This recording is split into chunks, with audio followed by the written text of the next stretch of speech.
Nggak lama saya ngeliat di pinggir jalan itu tuh deket di bibir jurang itu ada sekumpulan orang. Nggak tahu ya, mereka kayak, saya ngeliatnya sih orang istirahat sambil ngangetin badan. Saya ngeliatnya gitu. Tapi yang anehnya mereka nggak pakai api unggun. Pakainya itu lampu Petromax zaman dulu. Isi mas, kok sama lagi nih, Petromax lagi. Isi ya mas, saya lihat lagi, dia udah yang jajaran ketiga nih. Baru saya sadar, itu bukan orang.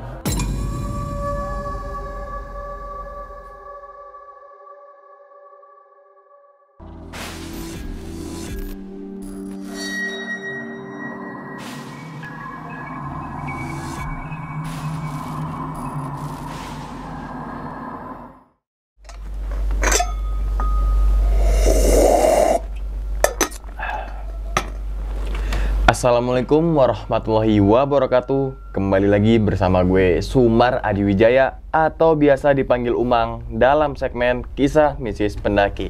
Nah, teman-teman semua, pada video kali ini atau pada kesempatan kali ini lagi dan lagi saya tidak akan membawakan sebuah cerita dan namun menghadirkan narasumber yang tentunya mempunyai pengalaman mistis saat pendakian gunung. Di samping saya sudah ada Bang Gary. Waduh, Bang, gimana kabarnya, Bang? Baik. Baik Bang ya. Salam untuk teman-teman dan juga keluarga di rumah nih Bang. Oke, sebelumnya mohon maaf nih teman-teman semua. Misalkan teman-teman semua nggak nyaman dengan suara saya karena emang lagi bindeng, emang agak meriang nih Bang gitu kan. Karena begadang mungkin ya, begadang mulu, timba kopi gitu kan. Wah. Gas kopi gadang, bagus. Ngomongin kopi wah mungkin Mas Gary udah tahu lah ya gimana-gimana. Tapi sebelum kita masuk ke cerita Mas, mungkin ngobrol-ngobrol dikit lah. Oke. Ternyata Mas Gary kan punya YouTube nih. Iya. Kalau boleh tahu nama YouTube-nya apa sih? Siapa tahu kilaf. Siapa tahu kilaf? Iya. Oke, kalau boleh tahu isi daripada channelnya itu ngebahas apa itu? Sebenarnya banyak sih. Jadi tapi kalau yang untuk mainnya utamanya itu main course-nya saya cuma ngebahas barang bekas aja sih. Oh. Jadi kayak saya nemu di pasar loak atau di online shop yang jual barang-barang thrifting itu saya review, saya kasih tahu barang ini masih ada harga nilai jualnya gitu loh. Wah. Jadi kayak nyari emas lah gitu. Oh iya, makanya namanya siapa tahu kilaf. Iya, siapa tahu kilaf kan, siapa tahu nanti habis nonton ini kalian nyari, kilaf beli gitu. Oh, kadang juga emang misalnya kita hunting ke tempat-tempat loakan tuh, kita niatnya nggak beli apa-apa, tiba-tiba lihat kilaf beli. Iya kan? Nah, kan gitu kan ya? Awalnya kayak gitu, makanya kecipta siapa tahu kilaf dari situ. Oh. Jadi dulu diajak teman emang, ayo cari barang bekas-bekasan, oke jalan. Ya memang sih cuma mencari komik aja lah karena murah kan, 3.000 2.000 perak dapat. Kok ngelihat ini mainan zaman dulu ini masih laku nih sekarang nih. Belilah satu.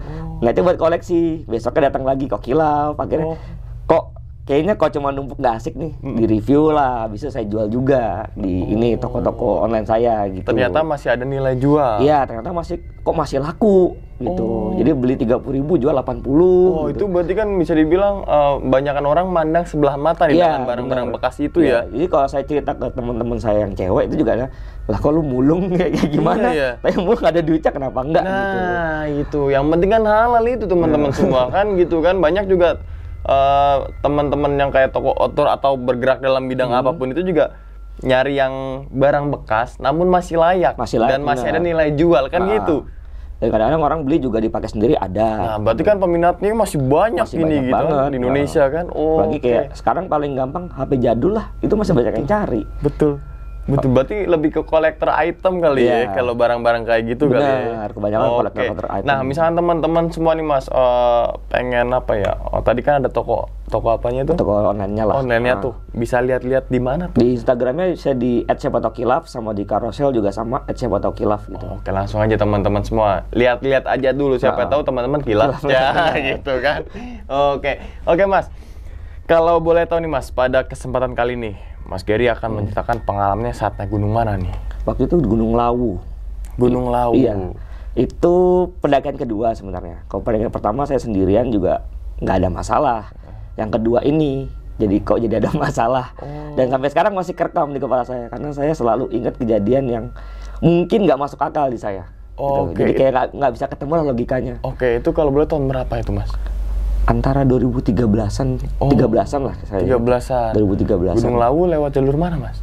Cemoro Sewu ya, yang paling atas tuh. Oh iya, Cemoro Sewu. Berarti Jawa Timur ya udah ya? Udah Magetan maksudnya. Udah Magetan ya, perbatasan tuh lewat dikit udah Jawa Tengah ya kan? Timur Tengah, makanya Gunung Lawu tuh ada Timur Tengah. Jawa Timur dan juga Jawa Tengah. Nah kalau boleh tahu lagi Mas, inti ceritanya Mas Gary ini mengalami kejadian apa tuh? Random sih kalau dibilang. Kayak randomnya itu kayak nggak apa ya, kayak mungkin ya melawan pantangan lah paling simpelnya. Kan pantangan di Gunung Lawu itu kita nggak boleh ngeluh, sama nggak boleh ngomong capek walaupun pakai bahasa Indonesia atau Jawa. Kalau kata orang Jawa kan capek itu kesel gitu, itu capek. Terus walaupun dalam ucapan sama dalam hal itu nggak boleh, katanya seperti itu. Karena saya orangnya agak skeptis, ya saya capek, ngomong capek apa salahnya sih gitu. Terus sama nggak boleh ngumpat, mungkin nggak boleh ngumpat kayak berkata kasar. Oke lah, itu dimanapun sebenarnya kan nggak boleh ya. Walaupun dia kalau marah-marah kayak gitu mending di kamar aja. Nah itu kan karena di gunung itu keucap, nggak secara batin tapi secara lisan. Saya keucap sama saya gitu. Jadi kayak wah kayak meledak gitulah, capek terus sebel, kesel gitu, ya udah. Pokoknya random lah ya dalam kejadian tersebutin dalam saat pendakian Gunung Lawu melalui jalur Cemoro Sewu gitu Mas ya. Mungkin tahan dulu kali Mas ya ceritanya Mas ya. Tanpa berlama-lama lagi kita langsung masuk aja ke dalam ceritanya. Ngopi horor segera dimulai.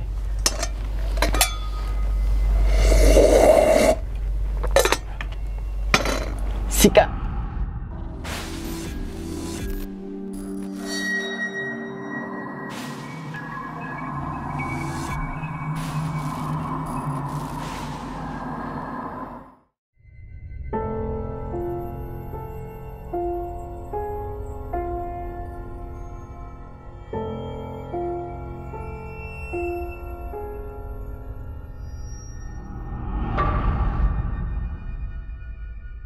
Oke, untuk pertama kalinya itu 2013 saya melakukan perjalanan ke puncak Gunung Lawu. Itu sebenarnya nggak direncanakan sih. Jadi kayak bukan teman senior saya dari angkatan 2007 sampai 2009 itu 3 orang. Jadi angkatan 3 orang ini minggu depan mau wisuda dia. Karena dia nyari temen-temennya yang di sekre itu ada yang pernah naik gunung nggak ada katanya. Sekalipun ada nggak mau. Akhirnya nanya saya, pernah sih Mas itu. Ya udah. Naik gunung yuk gitu, kemana Gunung Lawu gini-gini, cerita ngomong ya udah boleh gitu. Ya karena saya senggang juga dan dibayarin juga, jadi ya udahlah jalan gitu. Nah untuk pas Cemoro Sewu sebenarnya nggak ada masalah ya, naik juga nyantai. Dari pos 1 itu saya bener katanya ketemu mitosnya burung jalak itu, jalak Lawu itu.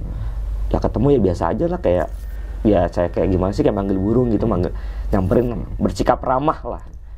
Jalan ya kayak bener deh, kayak ngasih jalan gitu. Saya oh iya bener deh nunjuk jalan. Tapi saya nggak macam-macam tuh. Selama perjalanan dari pos keberangkatan sampai ke pos 2 itu sebenarnya ya nyantai, nggak ada masalah, nggak ada apa gitu. Sampai kalau saya ingat itu pertama kali itu naik jam 2 siang. Oh siang. Siang. Karena ngejar biar sampai di Mbok Yem itu ya kisaran jam 10 jam 12 malam lah. Jadi masih ada waktu nyantai-nyantainya di atas. Itu ekspektasi saya. Jalan sampai menuju pos 2. Mungkin kalau para teman-teman yang pernah mendaki ya, ada istilah kalau ada kabut turun, itu kita nggak boleh gerak ya. Nah, tapi kalau saya waktu itu ngalamin tuh, mau ke pos 1 ke pos 2. Itu ngalamin sekitar jam 5 sore, mau ke jam 6 sore, mau maghrib. Itu kabutnya turun bener-bener, kalau dibayangin tuh kayak apa ya, kayak ketiban asap gede lah. Jadi kayak bener-bener kabut tuh bener turun ke bawah, pekat gitu ya? Iya benar. Pekat gitu. Jadi itu saya ngeliat, ini teman saya nih, saya di sini, terus di sana di lampu misalnya depan saya tuh ada teman saya, itu saya nggak kelihatan. Nah itu bener, katanya nggak boleh kita gerak, duduk aja sampai kabutnya hilang. Dan nggak tahu ya, mungkin teman-teman yang pernah ngalamin hal itu pernah nggak ada suaranya tuh. Saya ingat ada suaranya. Jadi pas turun kabutnya itu kayak suara gemuruh gemuruhnya tuh ya mungkin nggak tahu, orang-orang mungkin beda-beda ya. Kalau saya sih dengarnya itu gemuruh kayak derap kuda. Kayak gimana sih, kayak pasukan kayak di film-film tuh. Derap kuda rame banget gitu. Oh, kudanya rame. Iya. Maksudnya suara. Iya, kayak geruduk-geruduk tapi suara kuda, kayak suara, bukan suara lengkingan kuda ya, tapi langkah tapak kakinya kuda. tuh. Iya, benar. Oh. Saya mungkin pikir, oh paling ini fenomena kabut turun gitu. Tapi itu bener nggak kelihatan sama sekali. Cuma pas di kabut itu sepintas sih saya ngelihat kayak ada hewan lewat gede gitu. Ya, lewat aja, padahal sebelah saya ini jadi kan tangga gitu ya, lawu kan modelnya. Puncaknya tangga gitu. Itu sebelah tuh kayak langsung ke hutan. Sebelah saya tuh batu gede. Batu gede gitu. Itu kayak lewat aja udah. Hewan lewat gede gitu, tapi saya nggak tahu bentuknya ya, cuma tuh kayak besar ya, sebesar kuda lah. Saya ngecek, ya apaan nih lewat, udah gitu doang, udah tuh. Pada pas saya tuh nungguin kabutnya sampai bener-bener hilang, itu ada setengah jam kalau nggak salah.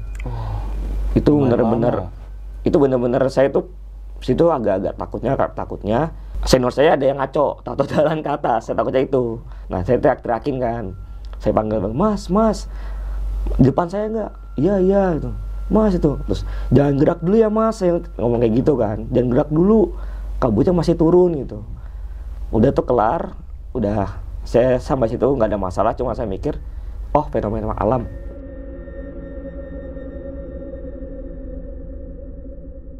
Udah tuh sekitar jam 5:30, jam 6-an itu udah mulai mau maghrib gitu, jalan lagi kita.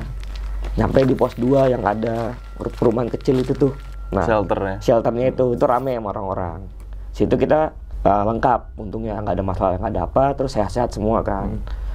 Naik lagi tuh jam 6:30, pokoknya habis beres maghrib aja, 6:30-an gitu, apa jam 7 gitu kita jalan lagi. Nah di pos 2 ketiga itu, pokoknya pos 2 mau dari pos itu ke Boyem pokoknya. Di situ saya mulai ngerasanya enggak. Untuk pertama-tama oke lah. Mungkin karena fisik capek kan. Saya masih mikir logika nih, fisik capek gitu. Nyantai jalan, pelan-pelan dipelan-pelanin.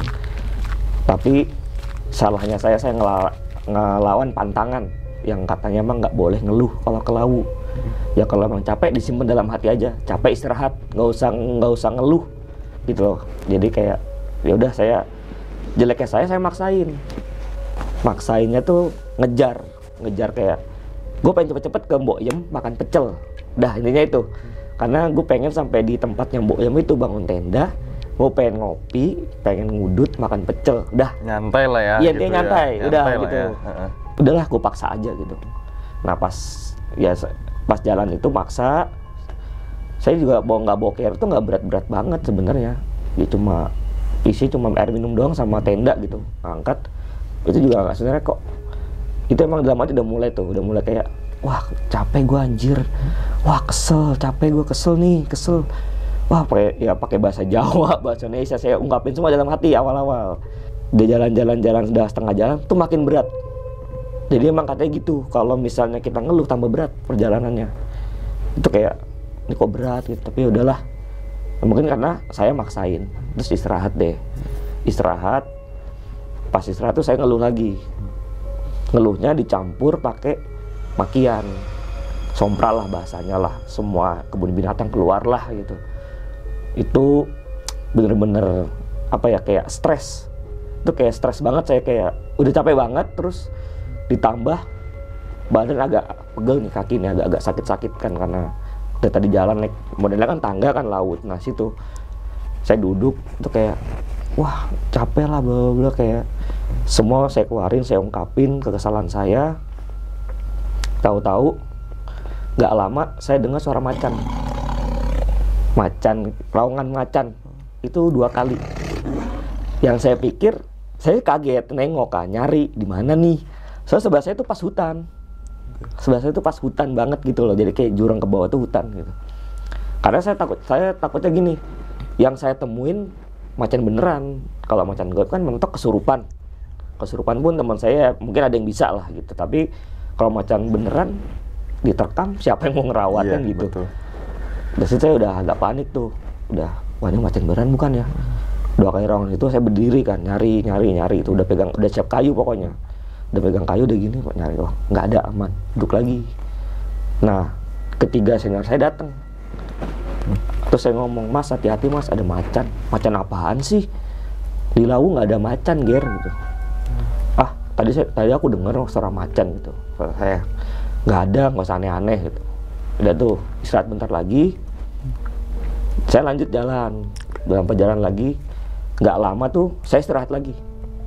Nah, pas istirahat lagi itu sebenarnya udah mau ke arah Boyem banget sih, yang tinggal jalan datarnya itu tuh.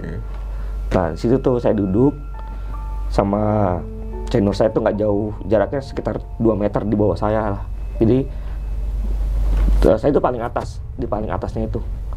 Jadi saya duduk nyantai gini, tahu-tahu ada suara anak kecil, cewek ketawa. Saya masih ingat sampai sekarang tuh, kenapa saya masih ingat, karena itu jelas banget di telinga saya.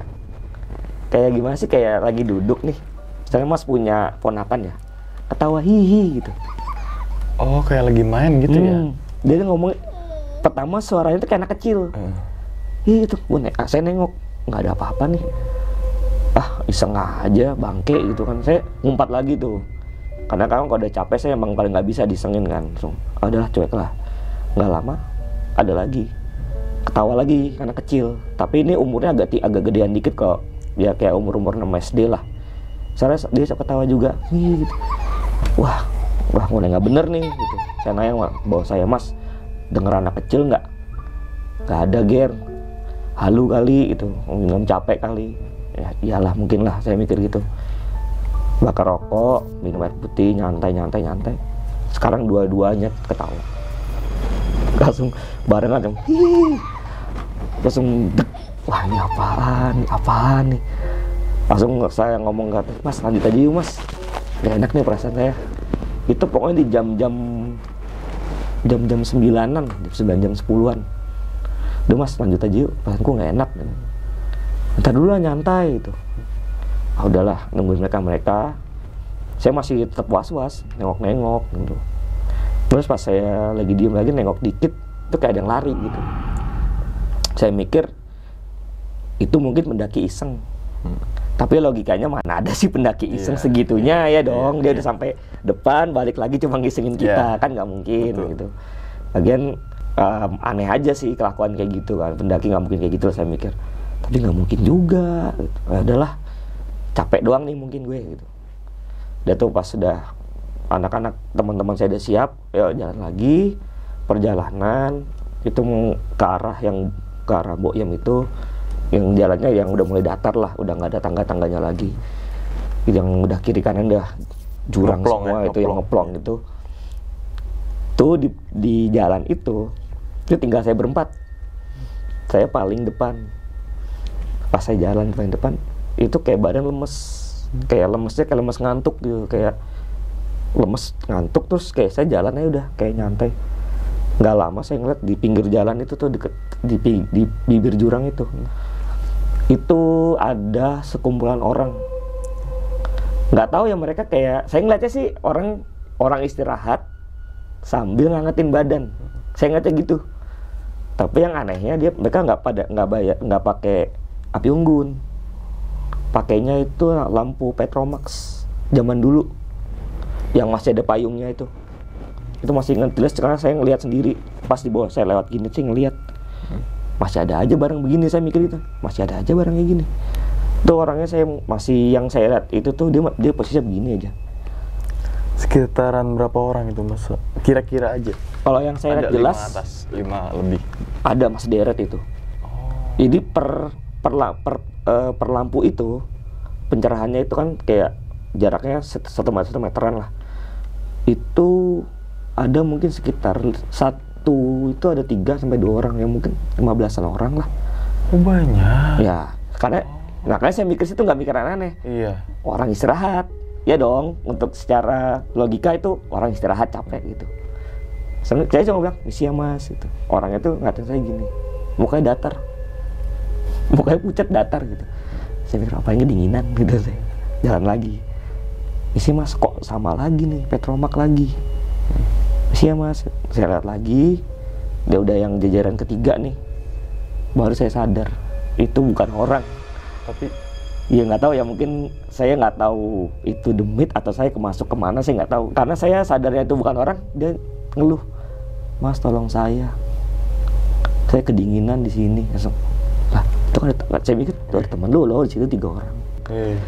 Gitu. Wah Mas, masih inget nggak detail perawakannya? Maksudnya pakaiannya? Dia jaket gunung sih. Oh, pakaian gunung. Iya, pakaian jaket. Bukan pakai sarung ataupun enggak.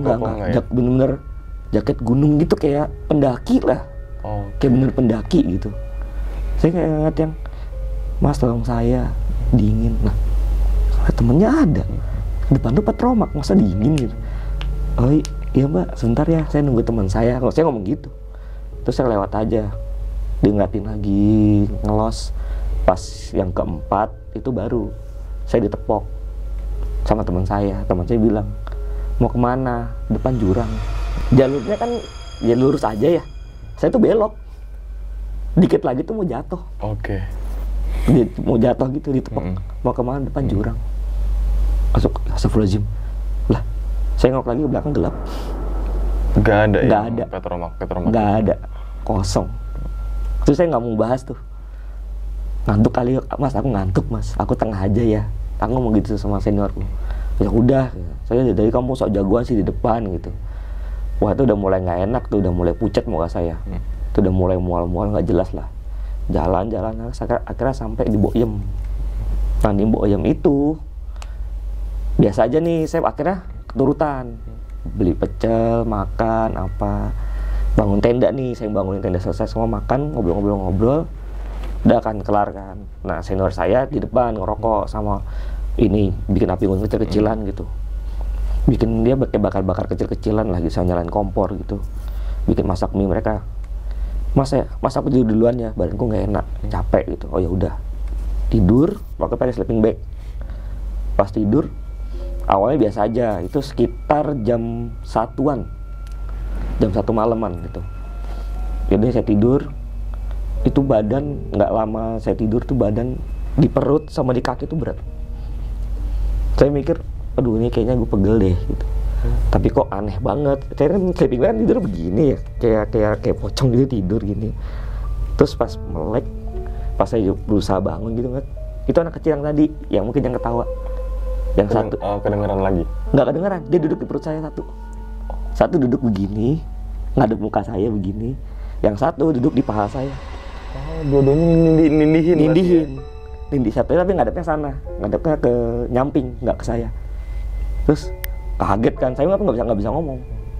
Langsung kayak gitu doang, kayak langsung kayak orang reperpan. Iya, reperpan lah. Nah, habis itu senior saya masuk. "Kenapa gitu, kenapa?" Nggak awas, langsung balik badan. Saya ingat senior saya masuk, itu 2 orang itu masih ada.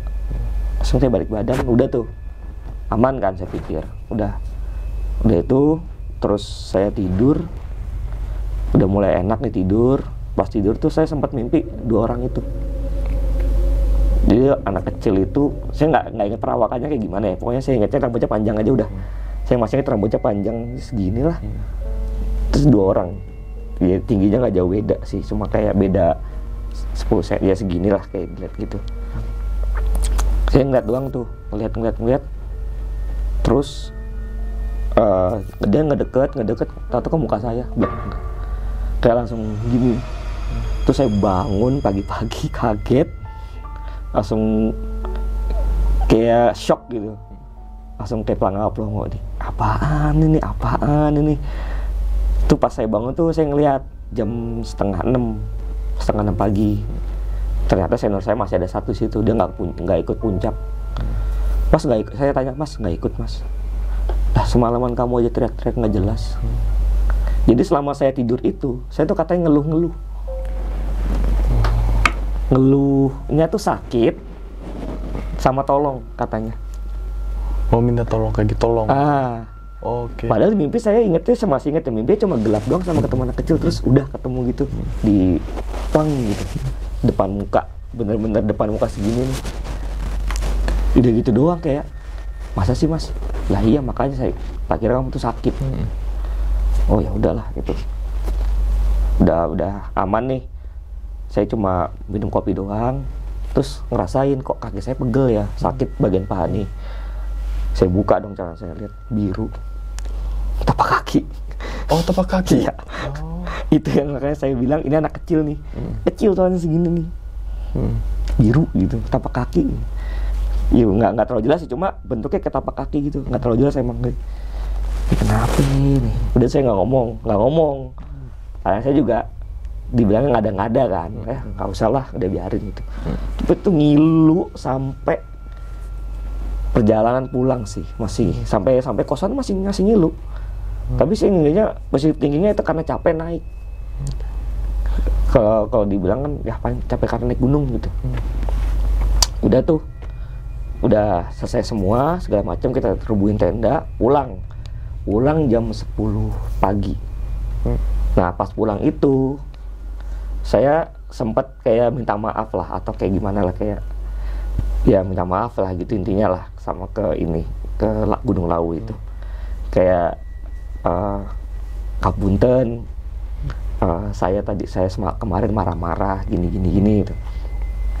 Dah terus pas jalan saya gantian, saya paling terakhir. Nah perjalanan balik ini termasuk yang menyenangkan menurut saya. Kenapa menyenangkannya tuh? Karena dapat ini sih, dapat hal-hal yang nggak di luar nalar lagi tapi lucu.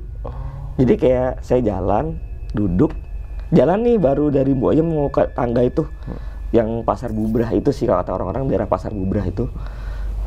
Nah saya duduk terus bukan ngeluh sih, kayak enak nih jalan sambil ngerokok. Itu saya nemu jalan berdiri, ketemu jalak hitamnya itu, si jalaknya itu.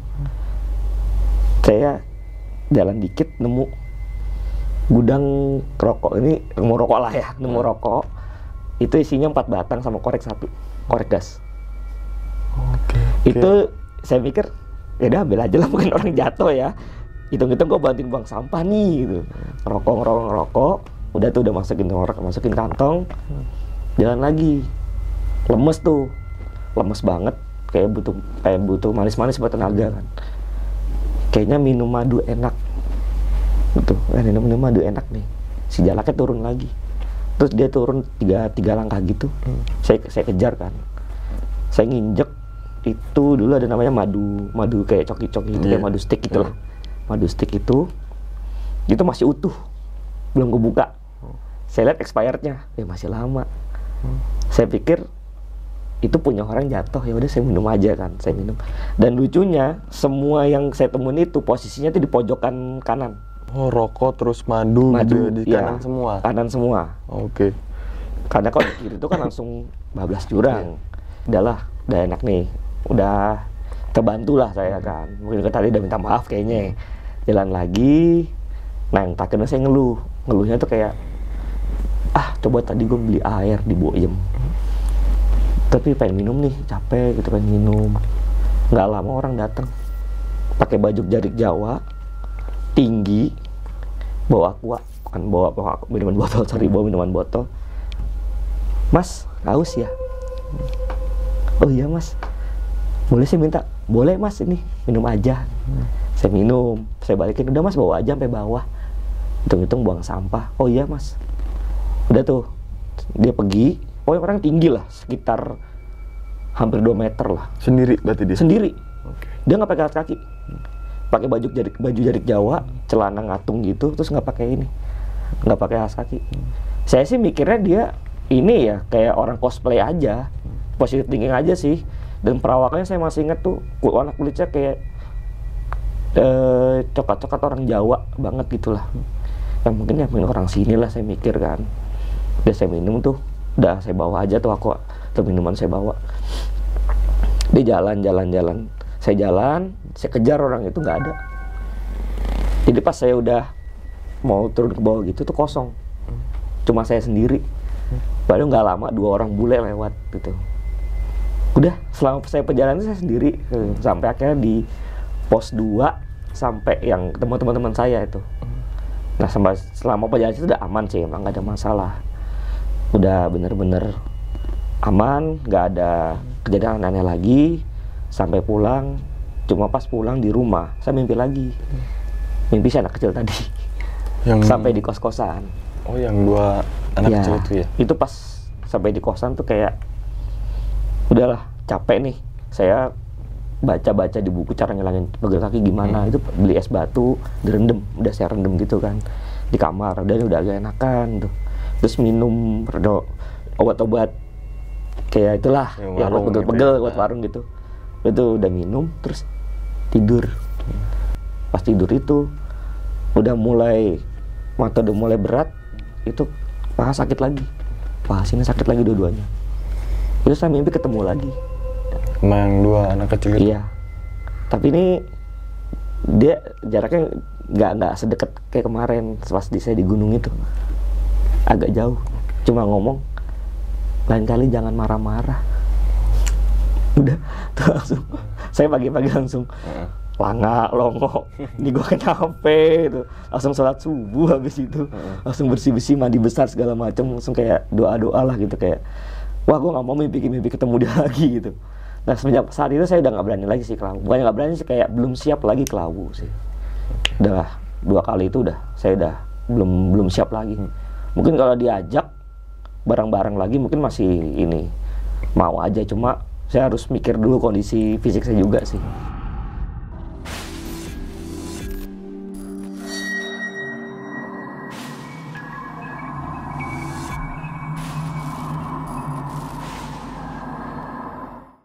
Nah, itu ya teman-teman semua cerita dari Mas Gary nih, ketika saat itu mendaki ke Gunung Lawu, Mas. Iya, melalui jalur Cemoro Sewu tuh pada saat 2013-an saat itu ya. Nah, memang saat kejadian tersebut, bukan kejadian tapi pendakian tersebut, ada beberapa hal yang bisa dibilang ngelanggar di luar batas nalar lah. Kejadian-kejadian yang kalau dipikir logika kadang nggak masuk akal. Bener. Tapi ya seperti itu apa yang dialami oleh Mas Gary. Kenyataannya kan seperti itu nyatanya gitu. Oke. Nah, sebenarnya yang menjadi pertanyaan besar adalah yang kita tadi 15 atau berapa pendaki atau mungkin bukan pendaki tapi orang lah, kita bilang orang sekitar 15-an yang tadi udah diceritakan Petromak, terus satu Petromak ada sekitar 3 sampai 2 orang ya Mas ya. Terus juga ada beberapa lagi terus Petromak lagi, Petromak lagi. Bener. Itu kan kayak dibilang bener-bener jadi pertanyaan besar itu, tolong apa tadi? Tolong Mas, saya dingin. Saya dingin ya. Nah, yang bilang tolong saya dingin tuh hanya 1 orang aja atau memang satu. Jadi pas saya mau ke urutan ketiga itu dia langsung nengok kepalanya kayak gini. Dan itu mohon apa pucat atau rusak mukanya gitu? Enggak, mukanya muka manusia pucat. Kayak apa ya? Kayak di film-film horor zaman dulu yang pucat lah, pokoknya pucat aja pokoknya, kayak orang sakit lah gitu. Nah, berarti sekitar kita bilang 15 pendaki aja lah ya. Perkiraan ya, range segitu. Nah, semuanya itu cuma nunduk aja itu Mas. Pokoknya posisinya mereka gini, kayak orang kedinginan gini loh. Ngerekep gitu dong udah.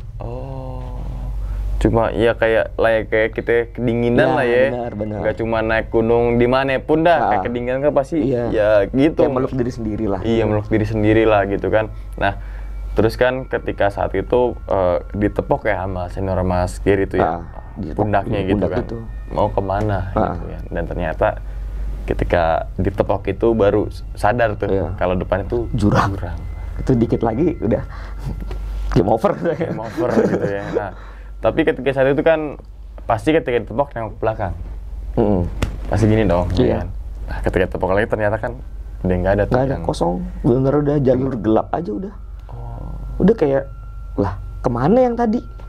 Nah, saat kosong. Pikiran saat itu, Mas Gary kepikiran itu, ya udahlah gitu atau? Ya kayak ya udah kayak, ya udahlah mungkin capek atau apa, saya ya saya nggak terlalu memikir karena satu posisinya kayak capek banget gitu, jadi kayak nggak mau mikir aneh-aneh, intinya sih mau cepat sampai ke kalau kondisi kita capek terus pikiran aneh-aneh kan pikiran kita yang di-distract ya, tambah jadi malah gitu, dia malah nambah jadi gitu kan. Katanya sih kalau kekuatan mereka itu adalah kumpulan daripada kelemahan kita nih gitu. Kelemahan kita adalah merupakan kekuatan mereka untuk nampaki untuk apa ya namanya, bukan nampak tapi ngisengin atau apalah ya bahasanya lah, kita nggak ada tahu lah, nyolek atau apalah. Nah ternyata kan tadi Mas Gary mungkin gitu kan atas kejadian tersebut karena salah ngomong, mungkin kan tadi kita kan mungkin ya, bukan untuk memvalidasikan kalau beneran emang salah ngomong gitu kan. Mungkin tadi kan bilang capek, terus apa ngeluh gitu kan. Emang kan kalau setiap gunung pastilah punya aturan tersendiri, ada lah. Yang bisa dibilang kearifan lokal kali ya, kearifan lokal budaya setempat gitu. Masyarakat sekitar aja masih mempercayai hal tersebut gitu kan. Ya sebagaimana kita ya berkunjung gitu, masa kita nggak percaya gitu. Kadang tapi emang kadang keceplosan, namanya nggak biasa maksudnya nggak biasa dalam artian ketika kita naik gunung terus capek. Nah itu maksudnya nggak biasa dalam artian nggak tiap hari naik gunung gitu gitu loh, ya kan? Kayak yang ya capek ya langsung spontan ngomong lah, keluar aja apa yang dirasakan pasti ngomong gitu kan. Tapi bisa dipikir ini juga sih Mas, masuk ke logikanya yang termasuk mungkin itu merupakan pantangan di beberapa gunung yang bilang nggak boleh capek, nggak boleh ngeluh. Ini kayak analoginya tuh kayak kehidupan kali ya. Ini bisa sih. Ya kan, kita nggak boleh ngomong capek, kita nggak boleh ngeluh, ya kan? Iya, karena kita tujuannya mau ke sana ya itu harus jalanin. Iya, dan harus berusaha kan, gitu kan? Kalau capek jangan ngeluh, ya udah istirahat. Kalau gitu. Nah itu kalau capek kita pikir dulu kayak kehidupan aja lah ya pokoknya ya. Bener. Ketika misalkan teman-teman semua hari ini, wow kayaknya capek banget, terus udah capek ngeluh, gila gue gini, pasti dong manusiawi ketika bukan pekerjaan entah itu dalam bergerak apapun itu gitu. Kita capek pasti ngeluh, capek banget gua. Tapi mau nggak mau dijalanin. Iya. Kan gitu. Iya, kalau capek terus misalkan kita diem dalam artian nggak ngapa-ngapain nih, itu kan kayak stuck di situ dong. Cuma di situ doang udah kan kemana-mana. Iya kan, harus timbangin dengan berusaha gitu ya. Wow, ini juga analoginya masuk ke bener-bener kehidupan Mas, maksudnya. Kayak bener-bener ya. Lu mau ke puncak ya lu jangan capek. Kalau lu tahu capek jangan ngeluh. Nggak ada yang nyuruh lu kayak istilahnya kayak kelabu tuh kayak nggak ada yang nyuruh lu kesini sebenarnya. Lu sendiri yang mau kesini. Kalau lu mau ke puncaknya capek, lu jangan ngeluh. Kesannya kayak gitu sih. Iya. Tapi ya mungkin entahlah apa yang menjadi tanda tanya tersebut gitu kan. Kita baru tidak menafsirkan bahwasannya begini begitu gitu kan. Tapi ini merupakan pengalaman dari mungkin setiap beberapa pendaki mungkin mengalami hal yang sama gitu kan. Bahwasanya tadi bilang capek terus begini, mungkin di beberapa gunung bilang dingin nanti begini gitu kan. Tapi tetap kita mengutamakan logika nenek moyang kita aja kan, dulu leluhur kita lah. Jangan tidur depan pintu, nanti begini-begini. Emang kan kalau logikanya ya ngalangin jalan. Terus juga leluhur kita bilang kalau maghrib pulang jangan main, nanti diambil oleh gombel. Ya emang maghrib ya pulang terus ngaji, iya kan gitu ya. Kayak lu udah tahu malam, ya lu pulang aja. Pulang gitu kan, jangan main gitu kan. Jadi leluhur kita kok mengajarkan kita kayak ditakut-takutin dulu, sebenarnya ada hidden message, ada pesan tersembunyi gitu ya. Jadi orang-orang pamali, sebenarnya pamali itu sebenarnya pesan baik, cuma dikemas dengan cara nakutin lah gitu. Iya, nakutin dalam artian hal kebaikan ya, gitu kan. Misalkan kita pulang malam namanya bocil gitu kan, terus nggak ditakut-takutin nih, nggak digoro-goroin nih kan. Terus ya udah malah tambang tuh gitu kan. Malah main kemana-mana. Malah jangan pulang malam malah pagi kan gitu kan. Iya, zaman sekarang gitu. Iya begitu kan. Jangan pulang malam, subuh dia baru datang kan. Dia nggak salah sih. Nggak salah juga sih. Takutnya malah takut begal. Atau anaknya malah ini tuh. Dede misalkan abis main tadi pulang jam 12 terus di jalan takut kebegal, jadi pulang subuh aja. Alibinya lagi nih, pembelaan nih.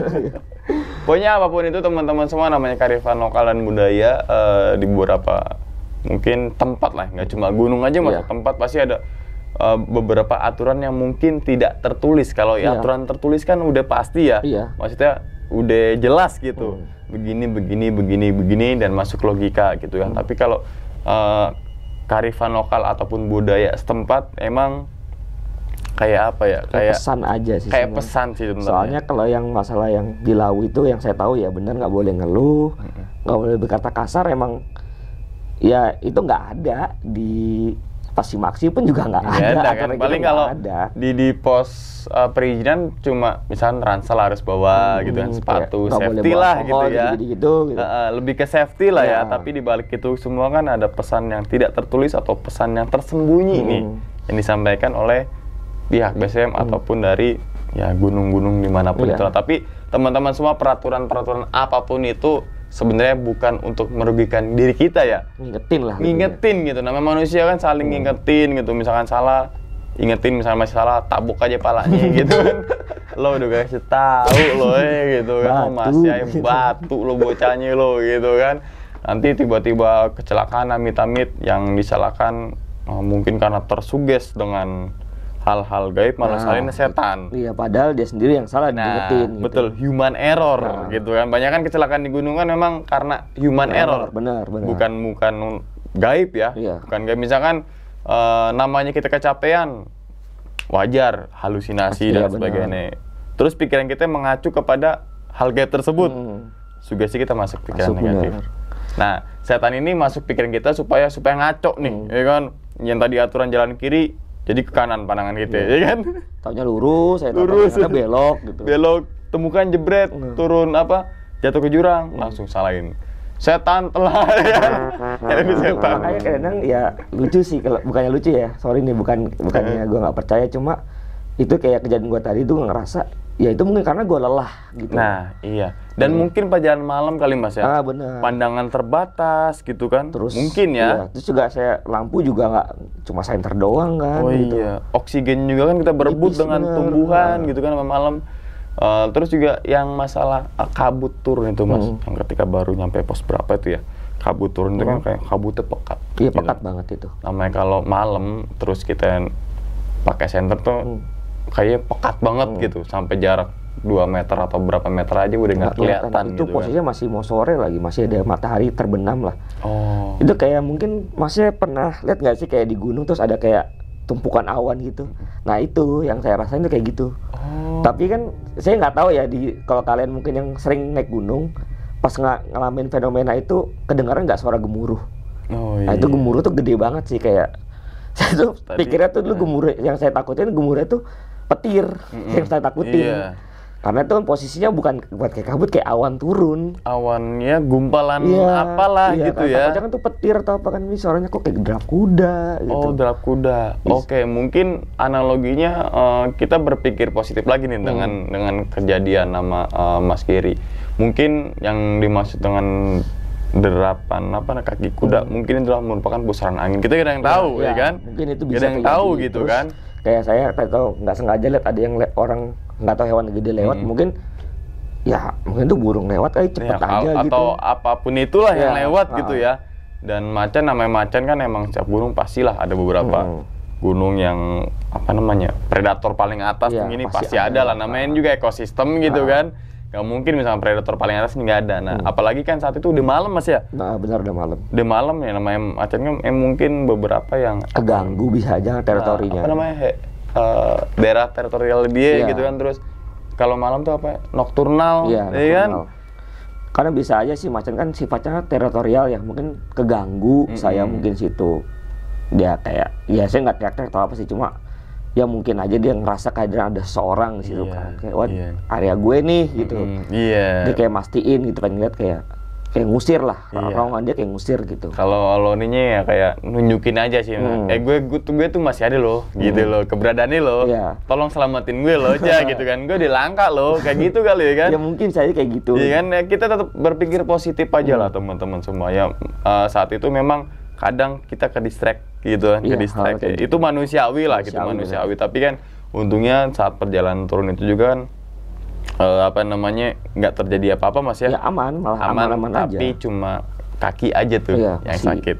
Masih biru, pegel gitu kan. Itu kan tadi Mas Gary udah berpikir positif tuh ya. Kalau misalnya ya mungkin nih efek daripada turun gunung. Iya, karena kan Gitu turun tangga, apalagi di Lawu itu modelnya kan tangga terus nukik ya. Betul. Turun juga kan itu emang lebih berat bebannya sebenarnya kalau turun tuh. Iya, soalnya dia tangga batu yang terus merapi gitu ya. Jadi mau nggak mau langkah kaki kita tuh ngikutin tangga yang dibentuk sama itu tuh. Kalau kita nggak bisa langkahnya ya bisa kesleo, bisa kebanting, bisa ke gitu bisa. Emang sih kalau turun gunung apalagi yang tangga gitu nih lebih ke paha ya. Lebih ke paha benar-benar. Karena hantek gitu kan. Ngeremnya kan. Ngeremnya betul-betul.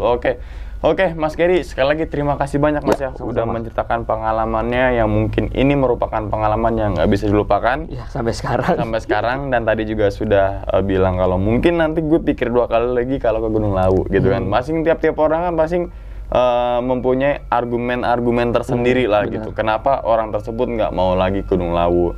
Terus ataupun ke gunung manapun itu gitu kan. Itu kan merupakan pendapat teman-teman semua gitu kan, dan kita tidak memaksakan untuk Mas Gary supaya naik Gunung Lawu lagi kan gitu kan. Iya benar sih. Iya kan? Iya juga kan. Itu kan haknya Mas Gary dan mungkin haknya teman-teman semua. Misalkan teman-teman semua, gue kapok naik gunung ini, ya hak kalian gitu kan. Nggak ada yang salah dengan itu kok. Nah itu manusiawi aja lah. Oke. Nah, diingat lagi nih teman-teman semua bahwasanya Mas Gary yang tadi sudah di awal video kalau punya YouTube channel yang yaitu siapa tahu Kilaf gitu kan. Yang tadi membahas tentang mereview barang-barang second gitu ya. Barang bekas lah ini. Barang bekas yang masih mempunyai nilai jual dan peminatnya di Indonesia masih banyak. Benar banget. Entah itu dipakai untuk kebutuhan sehari-hari, atau koleksi aja, atau pajangan gitu kan, pajangan atau apapun itu ya. Contohnya kayak gini kan barang-barang bekas tapi jadi ketika dipasang itu jadi sebuah karya gitu kan. Oke. Nah, Mas, misalkan teman-teman semua pengen kilaf nih, gitu kan, pengen kilaf nih. Kilafnya dalam artian berburu barang-barang produk atau apalah ya gitu kan. Bisa ngunjungin ke mana tuh, Mas? Di Instagram di @siapatau_kilaf atau di karoselnya juga di siapatau_kilaf. Oke. Terus kalau mau ngeliat beberapa barang yang saya review ada di YouTube saya di siapatau_kilaf, dan memang nggak semuanya barang bekas. Ada yang memang saya dapat di toko online punya orang, saya beli dengan harga yang agak miring. Saya review, biasanya saya jual lagi dengan harga yang nggak terlalu jauh beda sih. Jadi kayak intinya sih kalian di siapatau_kilaf itu bisa beli barang mewah dengan harga murah, intinya gitu. Apa namanya kalau slogan-slogan franchise itu apa namanya ya? Rasa bintang 5 gitu. Nah, iya, bintang 5 harga merakyat atau apalah gitu ya. Nah, ini emang benar terbukti sih teman-teman semua bahwasanya selling di Indonesia seperti itulah ya. Kalau masalah mahal ataupun murah itu kan relatif bagi teman-teman semua aja, yang penting suka apa enggak kan gitu. Kalau kita beli berarti kita suka gitu kan. Oke. Dan ingat teman-teman semua, cerita dari Mas Gary bukan untuk nakut-nakutin teman-teman semua ketika melakukan pendakian ke Gunung Lawu ataupun ke gunung manapun. Tapi ambillah sisi positifnya dan buang sisi buruknya. Sekian dulu pada video kali ini dan nantikan video-video gaib berikutnya. Hal gaib itu muncul ketika sugesti kita buruk. Wassalamualaikum warahmatullahi wabarakatuh. Selamat beristirahat. Terima kasih banyak Mas Gary. Alhamdulillah. Bungkus.